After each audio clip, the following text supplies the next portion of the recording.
the amount of shading and weathering you're getting over here, this is premium scale figure level.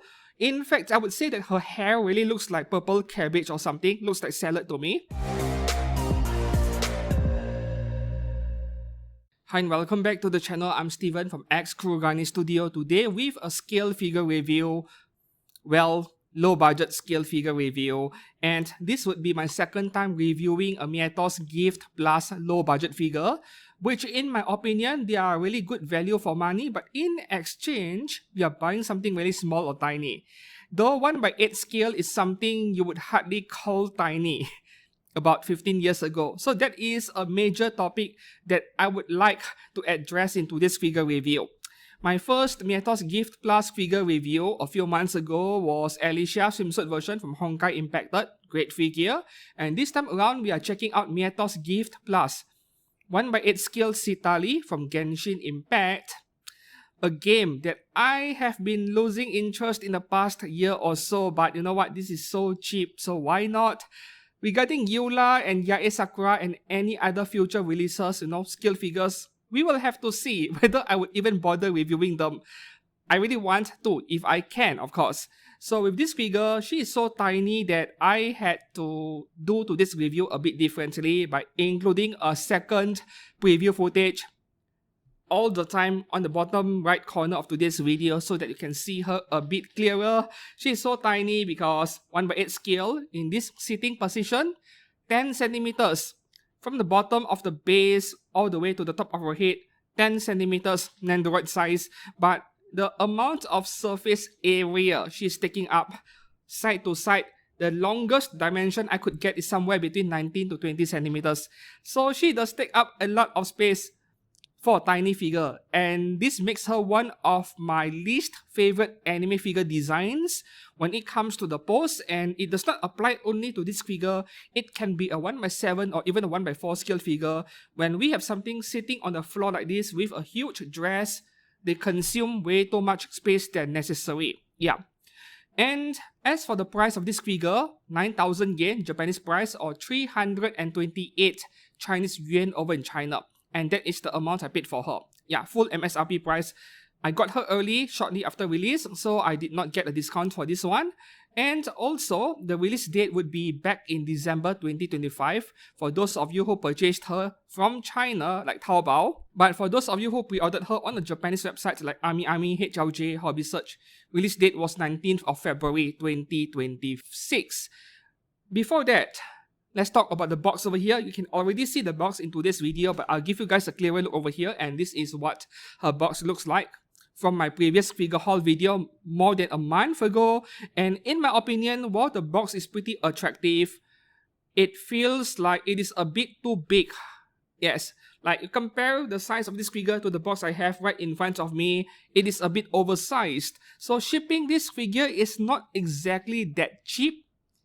If you compare her to a Figma or Nandroid, for example, or even a pop-up raid, right? The quality of this figure is going to be so much better than an average pop-up raid.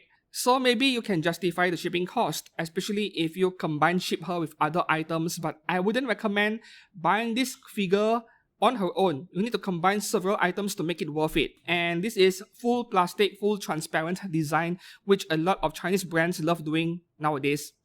Ultra used to do this a lot, but in the recent year or two, are they making boxes like this? I'm not too sure because I haven't been buying Ultra stuff that much lately. So moving on to the Sculpt department of this figure, this is where I want to bring up this scale, 1/8. Which nowadays it is more of a low budget scale. We see Apex Toys and their Lime Pie series. That's low budget, 6,000 yen or so. Myethos is also making their low budget Gift Plus figure at 1/8 scale, 6,000 to 9,000 yen, anywhere in between. And then it got me thinking, up to just 15 years ago, late 2000s, early 2010s, the premium scale figures by Good Smile by Ultra back then, they were 1/8 scale. Right? I have a few old 1/8 scale figures which cost 7,000 to 9,000 yen back then, and those were premium figures. Black Rock Shooter, right? Those were 1/8. And then what else? Some anime characters. Yeah, from Zero no Tsukaima, the ones by Ultra, those were 1/8 as well. They were around 7,000 yen. So when I think about it, today in 2025, in 2026, we are paying a similar price. A similar price to Japanese premium scale figures from 15 years ago in terms of the amount in Japanese yen. The detail levels on the sculpt of this figure is as good as the premium scale figures from 15 years ago. Look at her dress, look at the paint work. The details in her dress, this is not something you would normally see in a low budget figure. If we take a look at Good Smile pop-up rate or even the pop-up rate L series, which are around 8 to 9,000 yen, roughly 1/7 scale, the detail levels are still a tad bit lower to what Myethos is offering us over here at 9,000 yen. So the sculpt of this figure, the detail level we're getting in her outfit, this is excellent for 9,000 yen. And for that reason, I would give it a score of at least 8 out of 10 for figure below 10,000 yen in terms of detail and sculpt. No mold lines, no ugly gaps or seam lines, no glue leaking out, none of that sort. The figure is very polished. Does not even look like a low budget figure other than the size department, of course. And speaking of the face, once again, Myethos gets it right. I don't remember Myethos ever screwing up a face of any anime figure ever. So the face is pretty much accurate compared to the official product pictures showed to us during the pre-order period. Face is easily a 9 or even 9.5 out of 10 for this one. Not giving her a full 10 of 10 is mostly my own problem of being too stingy with giving out points to anime figures. I rarely give anime figures full marks, right? And moving on to the paint department, the amount of shading and weathering you're getting over here, this is premium scale figure level. In fact, I would say that her hair really looks like purple cabbage or something. Looks like salad to me. The color gradient of the violet purple on the hair is outstanding. And also on her dress, you look at how the dress transitions from blue to purple to dark violet. It is so smooth. The transition is so gradual, so smooth. No sudden color changes or anything like that. They are very nicely painted. And what more, we don't have any flaws. At least on my copy, no scratches, no paint transfer. Paint bleeding is barely visible, if any at all. I would say there is no paint bleeding given the size we're dealing with over here, 1/8 scale. You know, I always pay attention to the gold color parts. It is almost bleeding, but at the same time, not really non-issue. I wouldn't call that a QC problem. So even in the paint department, there are barely any flaws.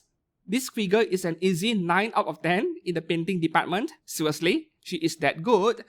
So even though this is only my second Myethos Gift Plus figure review after Alicia last year, what I'm seeing over here is that it is pretty consistent, right? The quality control is there.